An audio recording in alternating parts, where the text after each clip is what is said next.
Bo'ldi. Ha, ukam keldi, hozir boramiz. 2 daqiqa. 2 minut hozir boraman. Xo'jayin ishxonagami? Ishxonaga. Hozir boraman tezda. Oğlum amakingizdagi haydasın. Dada, men ishga ketyapman. Ben sana aytyapman amakinlik haydasın deyapman. Ya. Haydi, amakinga. Bir marta aytgan qilmaydi bu bolalar. Ko'rdingmi? Amaking ancha xursand bo'ldi. Xursand bo'ldilar, ishga kech qoldim-da. Endi opamni ham ko'rib qo'yaylik. Hammalarkiga hayda. Dada, ertaga boraylik. Juda katta partiyada yuk kelganman, bo'lmasam bo'lmaydi. Murodjon bolam hammasinikiga hayda. Yuraveraymi xo'jayin? Hammasi qolavering, shopirimiz bor edi. Bo'pti, sog'in. Qana bo'lasan? Har juma xabar olyapmanmi deysan?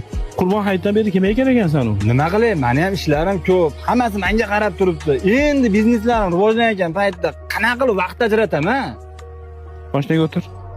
Endi qatga, dada? Eng asosiy joy qoldi. Dada, nimaga qabristonga olib keldingiz? Ey bolajonlarim, mana bu ulov hozir sizlarning ixtiyorlaringda. Xohlasalaring, ammalaringki, xohlasalaring, xolalaringga boryapsizlar. Xohlasalaring ishxonaga boryapsizlar. Hali sizlarda shunday ulovga mindiriladiki, xohlasalaring ham, xohlamasalaring ham to'g'ri olib kelib shu yerga dafn qiladi. Ana shunda yonlaringda turgan amakilaring bilan, xolalaring bilan qo'l uzatib so'rashga imkoniyatlaring bo'lmaydi. Bugun ulov